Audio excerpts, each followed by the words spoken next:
Hello friends, XM learning academy में आप सभी का एक बार फिर से स्वागत है। फ्रेंड्स, मैं हूं मोहम्मद अफजल और आज की इस क्लास में हम पढ़ने वाले हैं प्रायद्वीपीय भारत के पठार एवं पहाड़ियाँ। ये क्लास बहुत महत्वपूर्ण होने वाली है फ्रेंड्स। हालांकि ये क्लास बहुत लेट में मैं लेके आ रहा हूँ। इसके पीछे कुछ कारण थे, कुछ मेरे महत्वपूर्ण कारण थे जिसके लिए मैं जो है क्लासेस मुझे रोकनी पड़ी थी इंडियन ज्योग्राफी की। लेकिन अब से हम जो है इसको चालू कर रहे हैं, इसको आरंभ कर रहे हैं और ये क्लासेस अब चलने वाली हैं, रुकने वाली नहीं है। तो इस प्रकार से इस क्लास में हमने प्रायद्वीपीय भारत के पठार एवं पहाड़ियाँ पढ़ेंगे। हमने पिछली क्लासेस में हमने पढ़ा था उत्तर भारत के मैदान पढ़े, हमने भारत का जो है हिमालय के प्रकार पढ़े, उत्तर भारत के मैदान कितने भागों में बांटा था, ये सारी चीज़ें हमने पढ़ी थी। थोड़ा एक ओवरव्यू हम देख लेते हैं कि हमने अब तक क्या क्या पढ़ा है, और जिससे कि आपकी जो आपका जो विज़न होगा वो एकदम क्लियर हो जाएगा। हमने जब आपको भारत का भौतिक स्वरूप पढ़ाया था, भौतिक विभाजन पढ़ाया था, तो हमने बताया था कि भारत को 6 भागों में बांटा गया है। भौतिक आधार पर, जियोग्राफिकल आधार पर हमने भारत को 6 भागों में बांटा था। हमने आपको हिमालय, हमने आपको उत्तर भारत के मैदान, द्वीप समूह, ये सब चीज़ें मैंने आपको बताई थी। हमने बताया था कि जो भारत का जो ऊपर वाला जो ये पूरा हिस्सा है, ये हमने आपको बताया था कि ये जो है यहाँ पर कुछ पर्वत श्रेणियाँ हमने बताई थी आपको इस तरीके से। हमने बताया था कि जो सबसे ऊपर ये पर्वत श्रेणी थी ये थी काराकोरम, फिर लद्दाख, फिर ये आपकी जास्कर और ये आपकी कैलाश। इनके सम्मिलित रूप को हमने बताया था कि कहा जाता था ट्रांस हिमालय। ट्रांस हिमालय बताया था आपको। ट्रांस हिमालय के मैंने बात बताया था कि यहाँ पर नंगा पर्वत से लगा करके, इस तरीके से नंगा पर्वत से लेकर नामचा पर्वत तक एक पर्वत श्रृंखला है, लंबी पर्वत श्रृंखला है, लगभग 2500 किलोमीटर लंबी पर्वत श्रृंखला है, जिसे हमने बताया था कि हमने कहा था महान हिमालय। उस तरीके से फिर इस तरीके से असतत अवस्था में एक पर्वत श्रेणी हमने बताई थी, जिसको हमने कहा था ये आपका था मध्य हिमालय। फिर नीचे था आपका इस तरीके से मैंने आपको बताया था शिवालिक, ये मैंने आपको शिवालिक बताया था। यहाँ पर मैंने आपको बताया था ये पूर्वोत्तर हिमालय या पूर्वांचल हिमालय या पूर्वोत्तर की पहाड़ियाँ बताई थी। हमने आपको बताया था कि नीचे हिस्से पे इस तरीके से हमने बताया था आपको, यहाँ तक ये इस तरीके से ये मैंने आपको बताया था, यहाँ तक ये कुछ भाग ये था भी था इसका। ये मैंने आपको बताया था उत्तर भारत का मैदान बताया था मैंने इसको मैंने आपको उत्तर भारत का मैदान बताया था।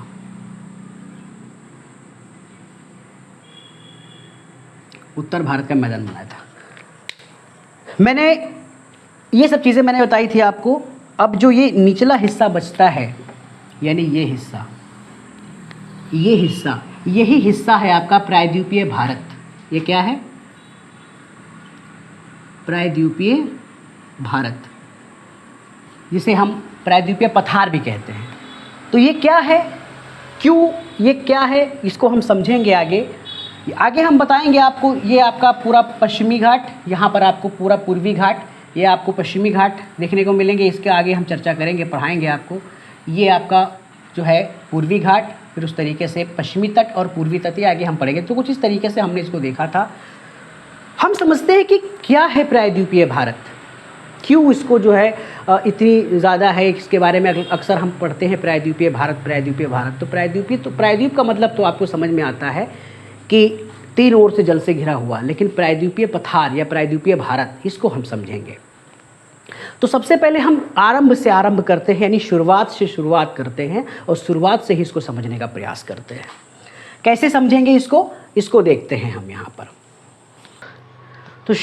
तो शुरुआत से शुरुआत करते हैं और समझते हैं प्रायद्वीपीय पठार को या प्रायद्वीपीय भारत को कि क्या है।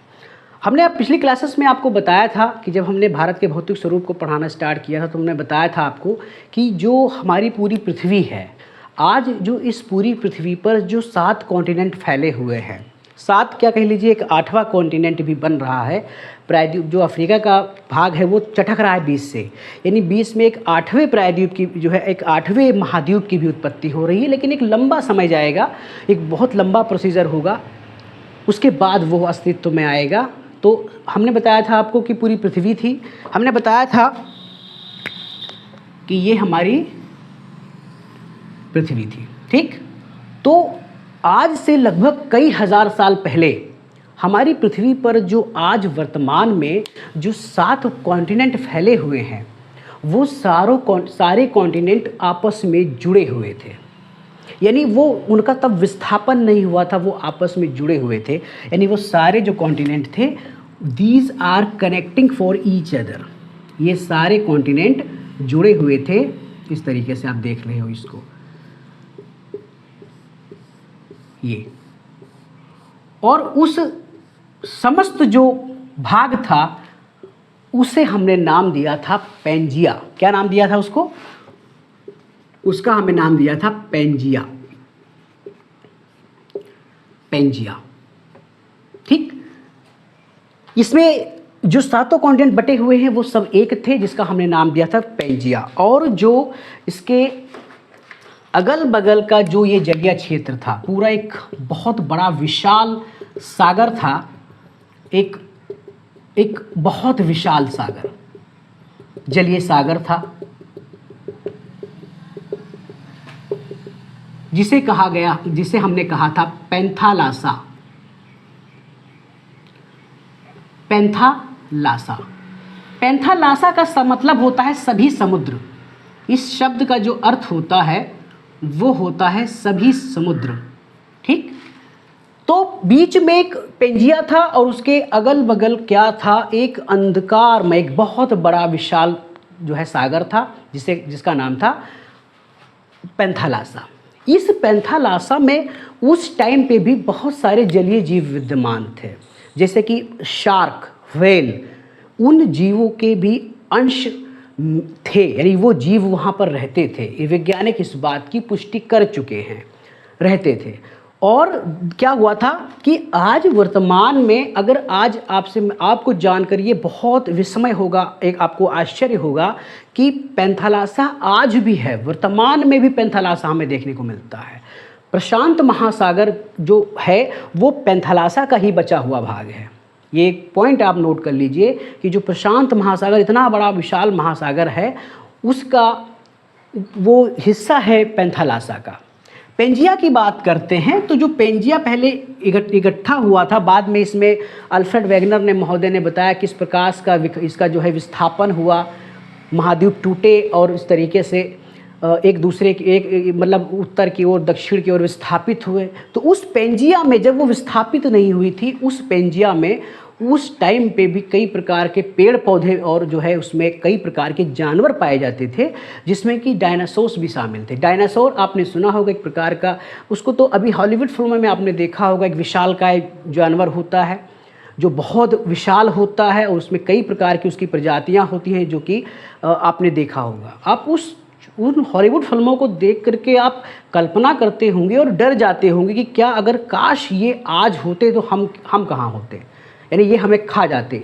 आपने देखा होगा हॉलीवुड की बहुत सारी फिल्में हैं, जैसे कि जुरासिक पार्क आप देखोगे, जुरासिक वर्ल्ड देखोगे, तो उसमें आपको विशालकाय आपको डायनासोर देखने को मिलेंगे और वो डायनासोर्स पेंजिया में पाए जाते थे, उसके प्रमाण मिले हैं।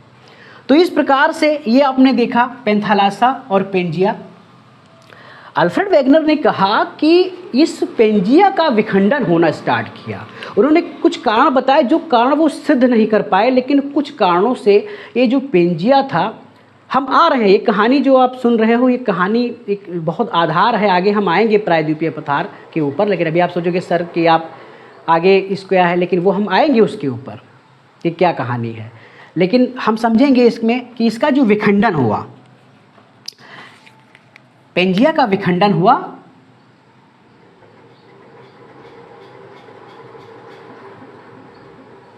इस तरीके से आप देखोगे इसको कि जो ये पेंजिया था, तो ये बीच में तो आपका ये था विश्वत था, तो इस पेंजिया का भी 2 भागों में विखंडन हुआ। इस पेंजिया का भी 2 भागों में विखंडन हुआ, इस बटी इस तरीके से, यानी ये ऊपर वाला हिस्सा ये उधर की ओर स्थापित हुआ और ये नीचे स्थापित हुआ। तो जो ये ऊपर वाला हिस्सा ये कहलाया आपका अंगारा लैंड। ये क्या कहलाया? अंगारा लैंड। और जो निचला वाला हिस्सा कहलाया, ये कहलाया गोंडवाना लैंड। ये क्या कहलाया? गोंडवाना लैंड, ठीक। अंगारा लैंड और गोंडवाना लैंड हिस्सा कहलाया ये जो घटना हुई ये 200 मिलियन साल पहले हुई, यानी 200 मिलियन साल, आज से लगभग 200 मिलियन साल पहले जो पेंजिया था वो दो भागों में टूटा।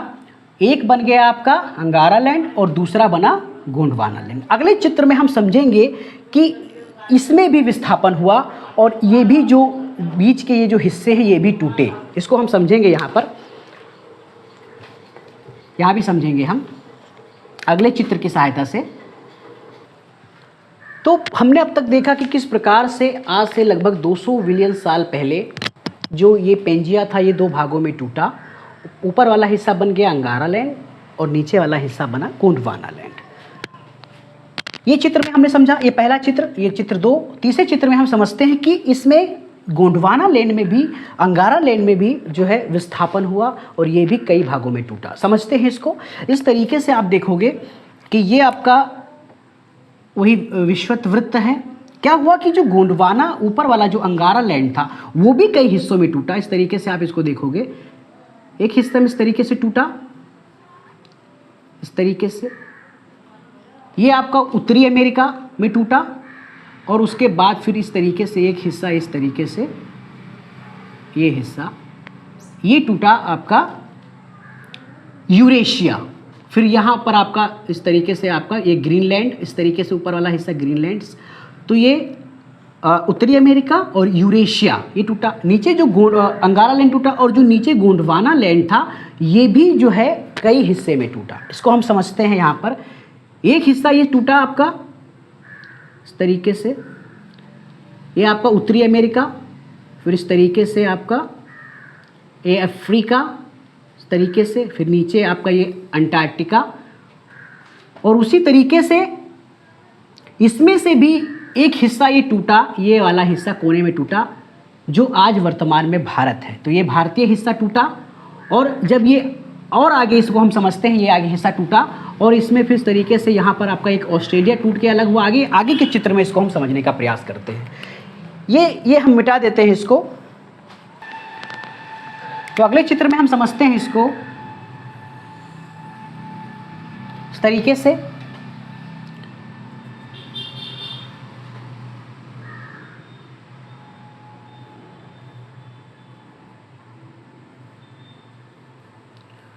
ये हमने उत्तरी अमेरिका बताया था आपको, ये हिस्सा पूरा आपको बताया मैंने यूरेशिया, ये ग्रीनलैंड इस तरीके से। फिर नीचे मैंने बताया कि जो एक हिस्सा ये टूटा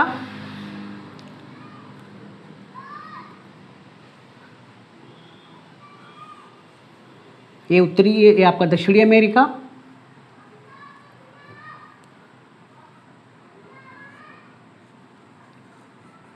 ये अफ्रीका और अफ्रीका से ही टूटा नीचे ये आपका अंटार्कटिका और इसी से टूटा मैंने बताया था आपको ये भारत, यहाँ से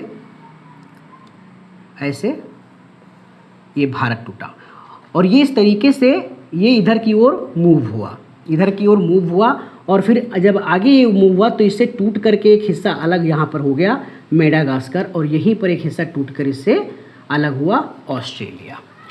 ये लगातार इससे यहाँ पर बढ़ता गया, ये मूव होता गया और इससे किससे टकराया, लॉरेंस से टकराया और इस टक्कर के फलस्वरूप उत्पत्ति हुई किसकी, उत्पत्ति हुई हिमालय की। किस तरीके से इसको समझ लेते हैं हम, इस तरीके से।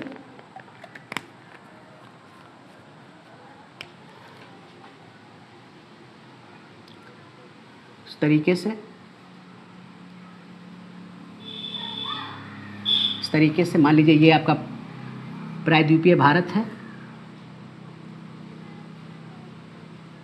ये भारत प्रायद्वीपीय पठार या प्रायद्वीपीय भारत एक ही कह लीजिए।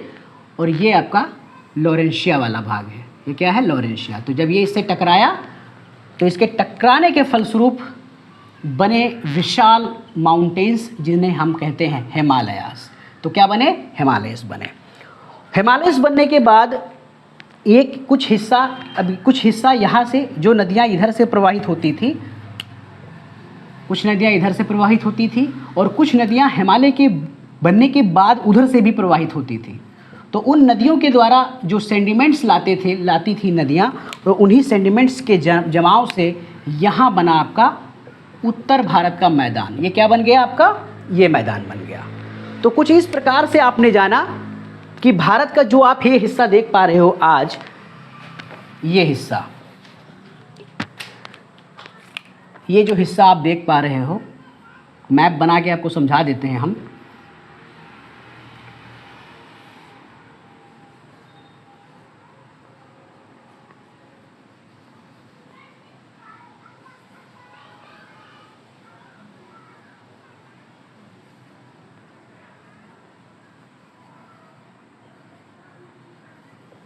ये हिस्सा जो आप देख पा रहे हो, ये वाला हिस्सा, ये जो हिस्सा आप देख पा रहे हो, ये हिस्सा है गोंडवाना लैंड का, और इसी हिस्से को कहा जाता है प्रायद्वीपीय भारत या प्रायद्वीपीय पठार। इसी को कहा जाता है प्रायद्वीपीय भारत या प्रायद्वीपीय पठार। यही सबसे प्राचीन क्षेत्र भी है, यही सबसे प्राचीन है। बाकी का जो क्षेत्र है भारत का, वो बाद में बने हैं। जैसे कि हिमालय बाद में बना, सबसे पहले बना आपका प्रायद्वीपीय भारत, और हिमालय, फिर उत्तर भारत का मैदान, ये सबसे बाद में बने हैं। उत्तर भारत का जो मैदान है वो हिमालय और इस प्रायद्वीपीय भारत से आने वाली नदियों के साथ लाए गए सेडिमेंट से बना है। उसके बाद फिर यहाँ पर आप देखोगे, यहाँ पर इस साइड पे, यहाँ पर जो आपका पश्चिमी घाट है, जो पूर्वी घाट है, ये भी बना है बाद में। इस तरीके से यहाँ पर ये सब जो भी चीज़ें हैं, ये सबसे नवीन हैं। सबसे पुराना क्या है? ये आपका प्रायद्वीपीय भारत ही है। तो इसको हमने समझ लिया, इसको मिटा देते हैं। एक यहाँ मैप हम ड्रॉ कर लेते हैं भारत का।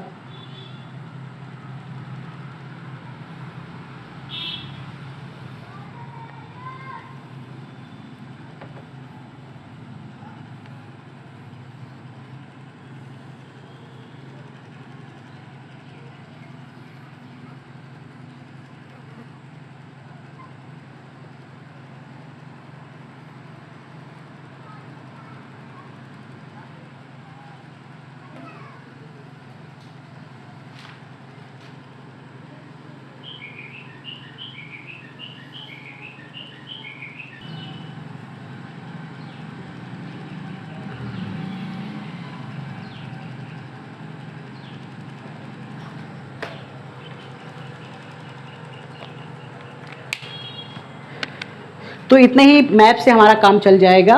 मैपिंग आपको बनानी आनी बहुत ज़रूरी है। अगर आप मैपिंग आपके पास आपको बनानी नहीं आएगी तो फिर आप जियोग्राफी को सीख नहीं सकते। मैपिंग के लिए आपको एक एटलस का मैप ले लीजिए। इस तरीके से एक देख लीजिए, ये ऑक्सफोर्ड स्टूडेंट एटलस है। ये बहुत इसकी जो इसके जो मानचित्र हैं काफ़ी अच्छे हैं और सटीक भी हैं, और आपको जो इसकी जो भाषा सरल भी है और आपको समझ में आएगा। तो आपको मैपिंग जियोग्राफी अगर सीखनी है तो मैपिंग भी आपको सीखनी पड़ेगी। तो ये बुक आप ले लीजिए ऑक्सफोर्ड की, इससे आपको काफ़ी सहायता मिलेगी आपकी प्रिपरेशन में। तो मैपिंग जो हमने बनाई है उस तरीके से अगर आप आधुनिक भारत पढ़ना चाहते हैं, मॉडर्न हिस्ट्री पढ़ना चाहते हैं, तो ये आपका आधुनिक भारत के स्पेक्ट्रम की है। मैं भी पढ़ता हूँ इसको, तो ये बहुत ज़रूरी है, आप इसको ले सकते हैं। और इसकी जो भाषा भी सही है और इसमें चीज़ों को सटीक बताया गया है। तो ये 1-2 किताबें मैं रिकमेंड करता हूँ, आप ले लीजिए, आपको बहुत आसान हो जाएगा। तो उस तरीके से इसको हम समझते हैं। ये मैप हमने बनाया भारत का, और इस मैप में हम इसको समझते हैं कि कैसे प्रायद्वीपीय पठार का हम वर्गीकृत करते हैं, प्रायद्वीपीय पठार का हम वर्गीकरण करते हैं कि कैसे इसको हम कितने भागों में बांटा गया है। तो यहाँ आप लिख सकते हैं इसको, प्रायद्वीपीय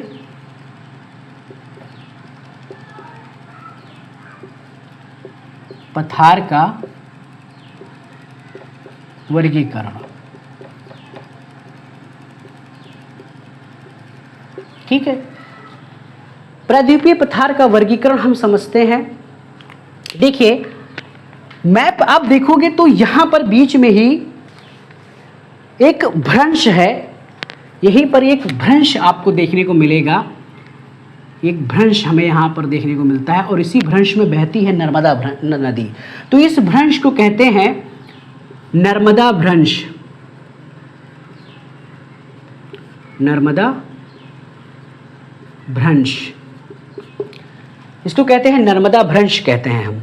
तो इसी अब ये भ्रंश कैसे पड़ा, कई सारे भ्रंश आपको भारत के इस पर्टिकुलर एरियाज़ में देखने को मिलेंगे, लेकिन स्पेसिफिक एक ही भ्रंश, चूँकि हमें स्पेसिफिक चीज़ें पढ़नी है तो इसके लिए हम इस भ्रंश को देखते हैं। ये भ्रंश कैसे पड़ा, आप सभी को पता है कि जब हमने आपको हिमालय पढ़ाया था तो हमने बताया था कि दो प्लेटें आपस में टकराई थी, भारतीय प्लेट और यूरेशियन प्लेट। तो क्या होता है कि दो प्लेटें टकराई थी तो जो कमज़ोर चीज़ होगी वो बीच में टूट जाएगी। मान लीजिए कोई भी चीज़ है, अगर वो आपस में उसको आप करोगे, अगर एक दूसरे की बढ़ेगी, अगर टकराएगी तो जो कमज़ोर चीज़ होगी वो टूट जाएगी। तो जो ये हिस्सा जब टकराया होगा यूरेशिया से, तो ये हिस्सा बीच बीच में कहीं टूटा होगा, ये प्लेट टूटी होगी और उसी हुई टूटने के फलस्वरूप इसमें भ्रंश बने थे। तो एक भ्रंश यहाँ पर पड़ा, ये भ्रंश, और ये भ्रंश को हमने कहा नर्मदा भ्रंश, और इसी में बहती है आपकी नर्मदा नदी। यहाँ पर दो स्पेसिफिक नदियाँ की हम चर्चा करेंगे, एक नर्मदा नदी और दूसरा ताप्ती नदी। ये दो ऐसी नदियाँ हैं जो इनका उद्गम यहाँ से होता है, लेकिन ये दक्षिण पूर्व ना बहते हुए ये पश्चिम की ओर बहती हैं। हालांकि इनका ढाल पूर्व जो है दक्षिण पूर्व की ओर है, लेकिन ये बहती कहाँ पे है, अपने ढालान के विपरीत दिशा में बहती है। क्यों बहती है, यूपीएससी आपसे प्रश्न पूछ सकता है कि क्या कारण है इसका। नर्मदा नदी अपने ढाल के विपरीत क्यों बहती है, या ताप्ती नदी अपने ढाल के विपरीत क्यों बहती है, व्हाट इज़ द रीज़न। तो अब क्या कहोगे कि वो एक विशेष प्रकार की भ्रंश घाटी में बहती हैं, इसी के लिए वो कहाँ पे गिरती हैं, वो गिरती हैं यहाँ पर खंबात की खाड़ी में। वैसे अगर नेचुरली देखा जाए, प्राकृतिक रूप से देखा जाए, तो यहाँ पे जो नदियाँ निकलती हैं, जिस तरीके से आप देखोगे कावेरी, कृष्णा, गोदावरी, ये सारी नदियाँ दक्षिण यहाँ से उद्गम होती हैं और इस तरीके से दक्षिण पूर्व जाकर के जो नर्मदा है ये अपनी विशेष भ्रंश घाटी में बहने के कारण जाकर यहाँ पर गिरती है। तो ये आपने समझ लिया। तो जो ये यहाँ पर एक भ्रंश पड़ा, तो इस भ्रंश के बाद के कारण क्या हुआ कि ये जो पूरा प्रायद्वीपीय हिस्सा था ये दो भागों में बट गया। यानी जो ये वाला चीज़ था ये क्या हो गया, जैसे मान लीजिए कोई भी चीज़ जब बीच से टूटती है, आप देखोगे जब ये कोई चीज़ बीच से टूटती है, मान लीजिए ये कोई यहाँ से टूटा, तो जब ये टूटेगी तो वो उठ जाएगी ऊपर की ओर, वो उठ जाएगी, उसका जो ऊपर उठ जाएगी, और उठने के कारण तो ये जो भ्रंश है ये क्या करता है, इसने जो प्रायद्वीप, इसने इस पठार को दो भागों में बांट दिया, ठीक है, उत्तर की ओर और दक्षिण की ओर। तो जो नदियाँ समझ लीजिए यहाँ पर आप इसने बांटा, यहीं पे आपको एक जो है देखने को मिलेगी एक श्रेणी, विंध्य श्रेणी। क्या देखने को मिलेगी, एक श्रेणी देखने को मिलेगी, विंध्य श्रेणी देखने को मिलेगी। तो समझ लीजिए फिर ये, और ये नर्मदा घाटी है, तो इसने दो भागों में इसको, जो पठार को दो भागों में बांट दिया।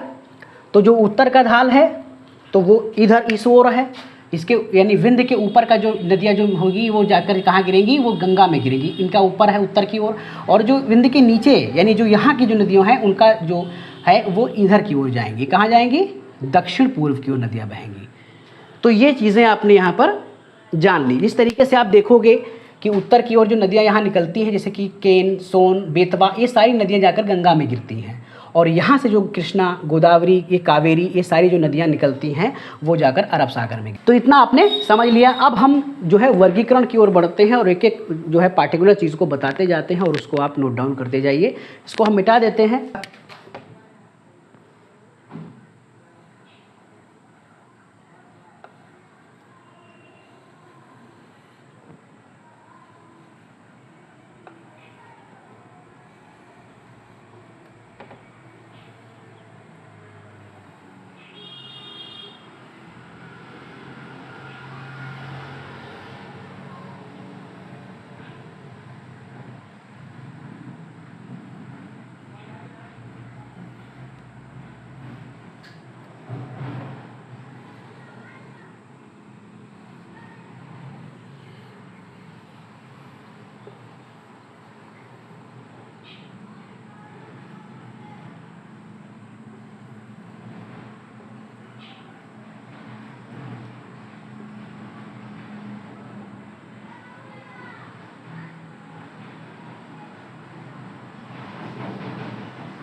तो कुछ इस प्रकार से आप इसको देखोगे।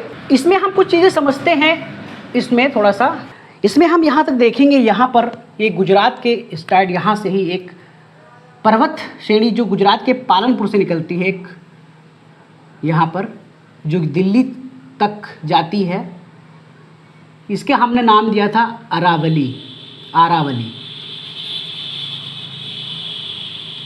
ये काफ़ी प्राचीन जो है पर्वत श्रेणी है अरावली, इसको हम पढ़ेंगे आगे।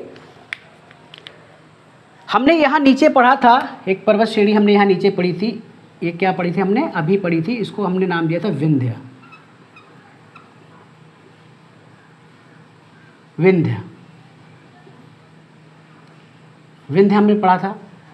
फिर उसके बाद विंध्य ही आगे चली जाएगी, यहाँ पर आपकी ये विंध्य है, फिर ये आपकी कैमूर है। ये क्या है? कैमूर। ये है आपकी विंध्य। ठीक, विंध्य और कैमूर। और उसी के नीचे एक नदी यहाँ बहती है, एक नदी जिसको हमने क्या कहा था? नर्मदा। ठीक, तो इसी अरावली और विंध्य के बीच में की जो एक भूमि है, इसको कहते हैं, हम कहते हैं केंद्रीय उच्च भूमि। क्या कहेंगे उसे हम? उसे हम कहेंगे केंद्रीय उच्च भूमि। केंद्रीय उच्च भूमि, केंद्रीय उच्च भूमि कहेंगे इसमें हम। इसको केंद्रीय उच्च भूमि क्यों कहेंगे? क्योंकि बीच में है और ये उभरा, मैंने अभी बताया कि ये उभरा एरिया है। ये क्या है? यहां पर हम लिख देते हैं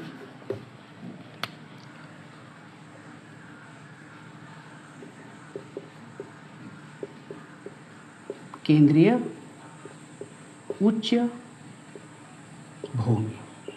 ठीक, ये केंद्रीय उच्च भूमि हमने बताई आपको।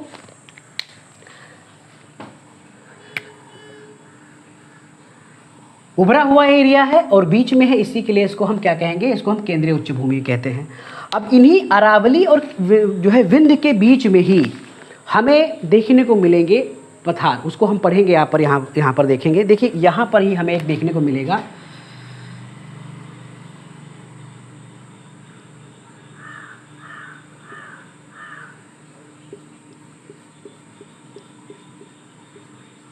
एक हमें पठार देखने को मिलेगा जिसका नाम है मेवाड़ का पठार।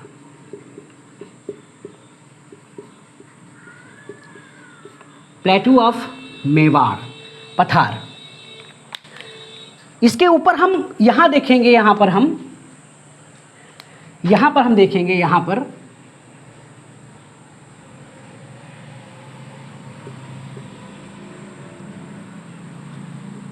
मेवाड़ के जस्ट बाद तो हमें एक दिखाई देगा जो एक पठार है, वो है मालवा का पठार। मालवा का पठार, मालवा का पठार। ठीक, मेवाड़ का पठार और मालवा का पठार। सबसे पहले हम पठार के बारे में जानते हैं कि प्लेटूज क्या होते हैं। देखिए प्लेटूज और माउंटेन ये दो अलग अलग चीज़ें होती हैं, एक नहीं होती हैं। बहुत सारे लोग इसको, देखिए क्या होता है, पहले शुरू में जब हम पढ़ते थे ज्योग्राफी, तो शुरू में ऊंचाई के आधार पर हम कहते थे कि जो आकृति ऊंची है, जो बड़ी है, नुकीली है, जो एक पिरामिड की तरह है, तो वो आपकी हो जाती है पहाड़। लेकिन जो फ्लैट है तो वो हो जाती है माउंटेन, या जो वो हो जाती है पठार। इसे शुरू में हम देखते थे, हम कहते थे कि ये आपका है पर्वत। ठीक, और इस तरीके से ये हम कहते थे ये है पठार, ये है माउंटेन और ये है पठार। तो इसका निर्माण, पठार का जो निर्माण वो कई तरीके से हो सकता है। इस तरीके से जब दो प्लेट टेक्टोनिक की जो प्रक्रिया होती है, जब प्लेटें आपस में टकराती है, जब उनमें अभिसरण होता है, तो उसके अनुसार भी जो है उसके द्वारा भी पठार बन सकते हैं। या जब भ्रंश पड़ता है, मान लीजिए कहीं पर, मान लीजिए कोई एरिया है, ये कोई एरिया है, अब यहाँ पर भ्रंश पड़ा तो ये ज़मीन नीचे यहाँ धंस गई और यहाँ धंस गया और ये ऊपर उठ गया टेबल की तरह, तो ये क्या हो गया? ये भी हो गया पठार। तो पठार जो होते हैं वो कई तरीके से बन सकते हैं। आसान भाषा में अगर आपको समझाया जाए तो जो पठार होते हैं वो समतल होते हैं, उनका जो ऊपरी हिस्सा होता है वो फ्लैट होता है, समतल होता है, तो वो पठार कहलाए जाते हैं, उनको हम प्लेटूज कहते हैं। और जो पहाड़ जो होते हैं, जो नुकीले होते हैं, इस तरीके से होते हैं, उनको हम माउंटेन कहते हैं। तो उस तरीके से आपने समझा कि ये आपका हो गया, ये आपका मेवाड़ का पठार और ये आपका हो गया मालवा का पठार। मेवाड़ और मालवा के पठार के बाद यहाँ पर एक पठार हमें और देखने को मिलता है इस तरीके से।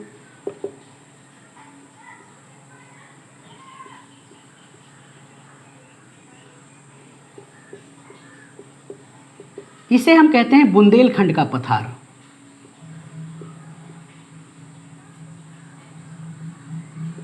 बुंदेलखंड का पठार, ठीक। तो अब इसमें हम यहां समझते हैं, यहां पर पहले हमने पढ़ा मेवाड़,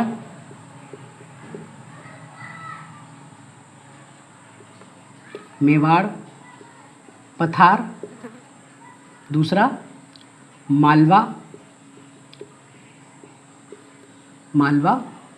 इसमें हम अरावली भी पढ़ लेंगे, उच्च केंद्रीय उच्च भूमि में हम अरावली भी पढ़ते हैं, तो अरावली भी आप यहाँ लिख लीजिए, अरावली भी इसमें हम पढ़ते हैं। अरावली भी केंद्रीय उच्च भूमि का भाग है। तो अरावली हो गया, मेवाड़ का पठार, मालवा का पठार, फिर उसके बाद बुंदेलखंड का पठार। क्या हो गया? बुंदेलखंड का पठार।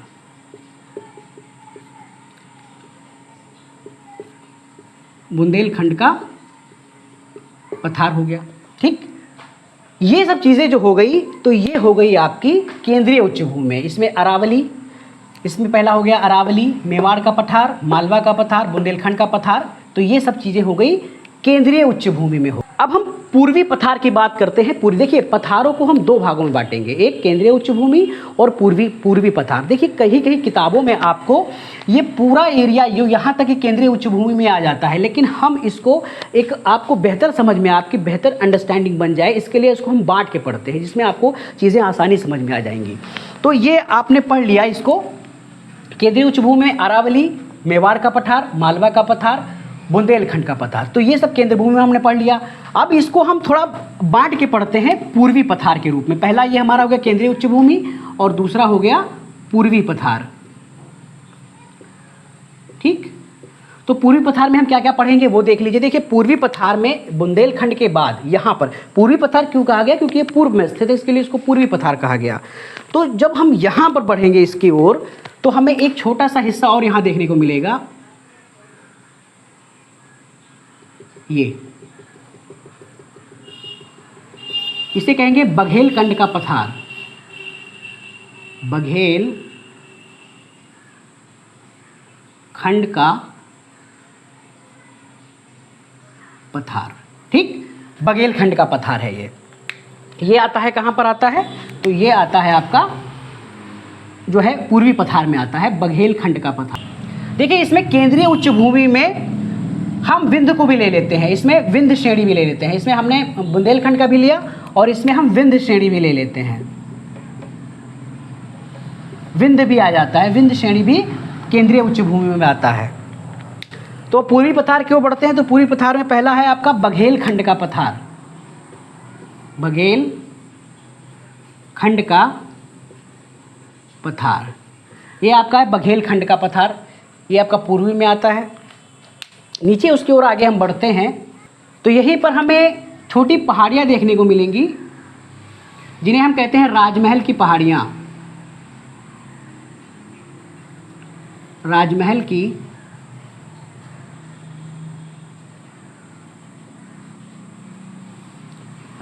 पहाड़ियाँ, यहाँ राजमहल की पहाड़ियाँ स्थित हैं। तो दूसरा लिख देते हैं यहाँ पर हम राजमहल की पहाड़ियाँ।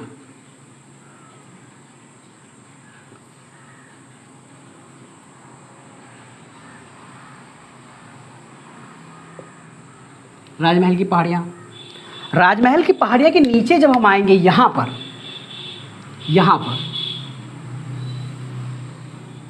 तो यहाँ हमें देखने को मिलेगा, यहाँ हमें देखने को मिलेगा छोटा नागपुर का पठार, छोटा नागपुर का पठार, ठीक।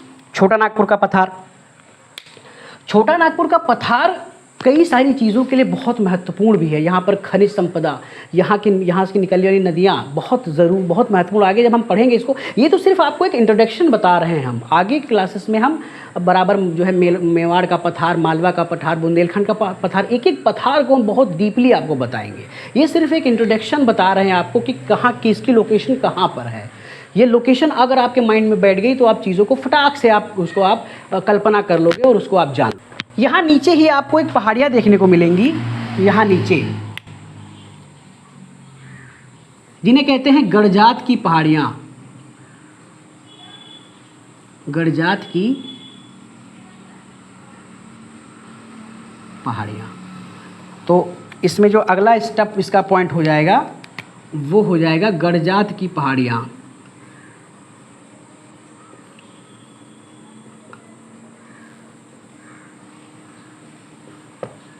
गड़जात की पहाड़ियाँ हो जाएंगी।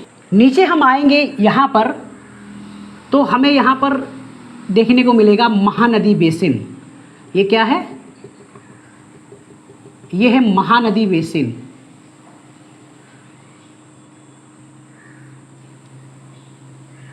बेसिन का मतलब क्या होता है कि एक नदी जो बहती है तो उसके पूरे अपवाह क्षेत्र को, उसके पूरे अपवाह को ही कहा जाता है उसका बेसिन।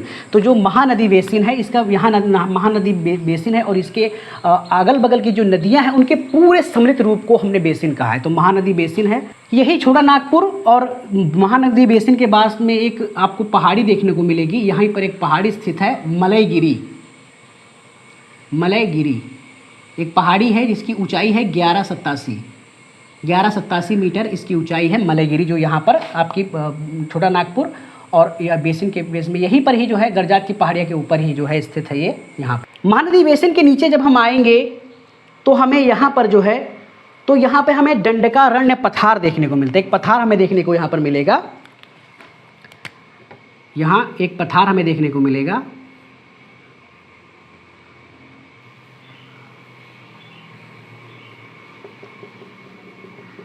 दंडकारण्य, दंडकारण्य का पठार, इसे हम बस्तर का पठार भी कहते हैं। बस्तर का, इसे हम बस्तर का पठार भी कहते हैं। तो ये जब चीज़ें आपने इसमें समझ ली, नीचे की ओर हम बढ़ते हैं, निचले वाले भाग को, ये आपका ऊपर वाला हिस्सा हो गया। जब नीचे हम बढ़ते हैं तो इसके हम नीचे वाले हिस्से को कहते हैं दक्कन का पठार। दक्कन का पठार कहते हैं। दक्कन के पठार को भी दो भागों में बांटा गया है, उसको हम समझते हैं। देखिए निचले हिस्से को क्या कहेंगे? दक्कन का पठार।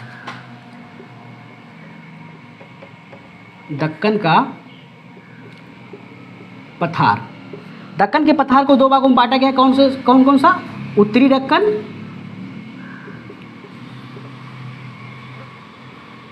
और नीचे दक्षिणी दक्कन। ठीक है, सबसे पहले उत्तरी दक्कन की हम बात करते हैं। उत्तरी दक्कन की, उत्तरी दक्कन की, तो उत्तरी दक्कन को भी बांटा गया है। सतपुड़ा और दूसरा महाराष्ट्र का पठार।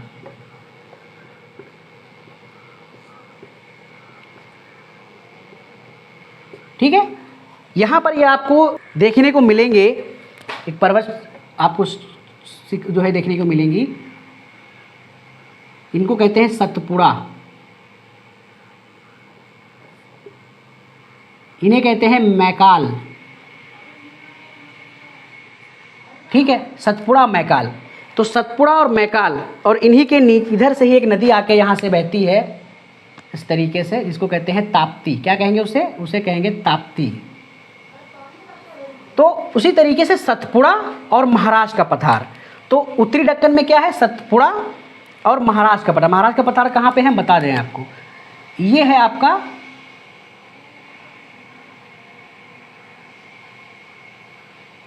है महाराष्ट्र का पठार।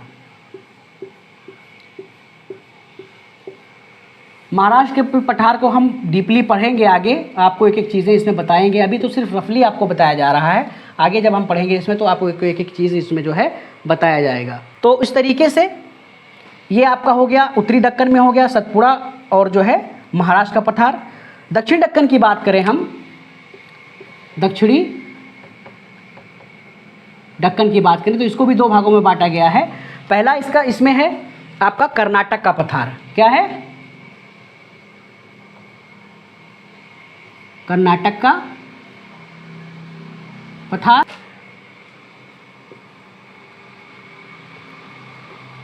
तेलंगाना का पठार।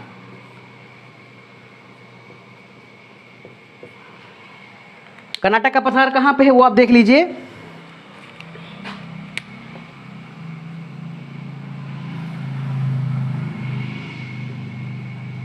ये आपका है कर्नाटक का पठार,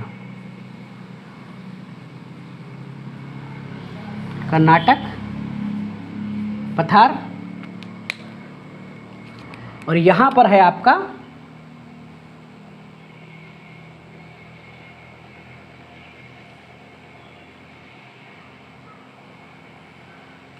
ये है आपका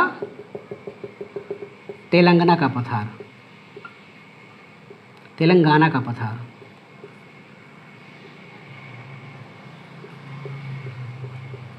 ठीक, तेलंगाना का पठार है इस तरीके से। तो कुछ इस तरीके से आपका दक्कन को दो भागों में हमने बांटा, उत्तरी दक्कन, दक्षिणी दक्कन। उत्तरी दक्कन में सतपुड़ा और महाराष्ट्र का पठार, और दक्षिणी दक्कन में आपका क्या है, ये आपका दक्षिणी दक्कन में देखिए कर्नाटक का पठार और तेलंगाना का पठार। तो ये हमने इसमें देख लिया। आगे हम इसमें बढ़ते हैं तो यहाँ पर हमें जो है, यहाँ पर हमें पहाड़ियाँ, जहाँ पर यहाँ पर हमें कुछ पहाड़ियाँ देखने को मिलेगी जिन्हें कहते हैं दक्षिण की पहाड़ियाँ। दक्षिण की पहाड़ियाँ, दक्षिण की पहाड़ियाँ देखेंगे। दक्षिण की पहाड़ियों में इसमें हमें देखने को मिलेगी कार्डमम, कार्डमम देखने को मिलेगी। इसमें हमें अन्नामलाई देखने को मिलेगी।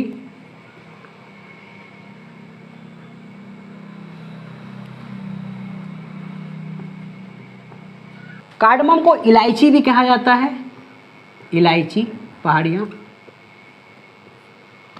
और इसे एक और इसमें हमें देखने को मिलेगी नीलगिरी, नीलगिरी भी हमें जो है यहाँ पर देखने को मिलेगी। यहाँ पर हमें देखने को मिलेगा मेघालय का पठार। मैंने जब अगली क्लासेस में आपको बताया था तो मैंने बताया था किस तरीके से यहाँ की नदियों के द्वारा, ब्रह्मपुत्र और गंगा की नदियों के द्वारा काट के ये पूरा जो है आपका हिस्सा था प्रायद्वीपीय पठार का, लेकिन नदियों ने काट दिया था, बीच में एक मालदा गैप बना दिया था। तो यहाँ पर जो है हमें देखने को मिलेगा, यहाँ पर हमें देखने को मिलेगा मेघालय का पठार, जिसे शिलांग का पठार भी कहते हैं। तो यहाँ पे हमें जो है मेघालय का पठार और शिलांग का पठार भी देखने को मिलेगा। तो यहाँ हम लिख देते हैं, इसको थोड़ा मिटा देते हैं।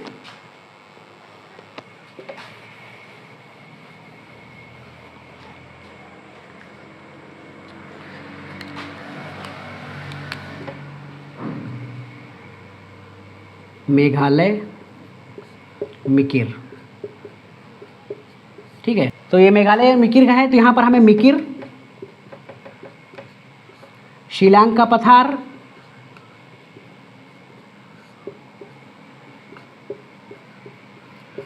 और हमें यही गारो खासी जयंतिया,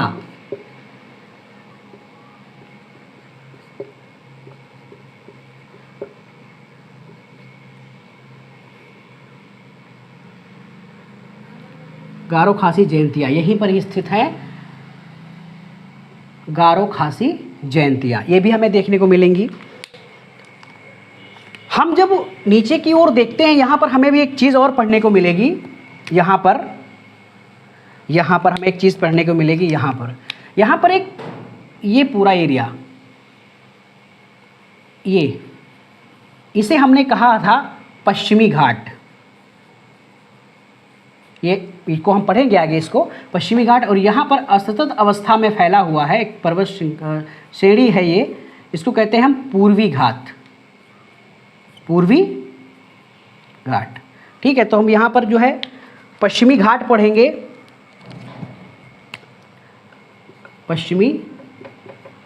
पश्चिमी घाट पढ़ेंगे इसमें। और इस पश्चिमी घाट में हम उत्तरी, मध्य और दक्षिण पड़ेगी, इसमें पढ़ेंगे। इसमें हम पढ़ेंगे काठियावाड़ तट, मालाबार जो है कोकण तट, कनारा तट, इस तरीके से चीज़ें यहाँ पर पढ़ेंगे हम। पूर्वी तट में हम पढ़ेंगे इसमें यहाँ तक ये जो है उत्तरी सरकार, उत्कल तट या फिर कोरोमंडल, ये सारी चीज़ें इसमें हम आगे पढ़ेंगे जो कि इसमें है।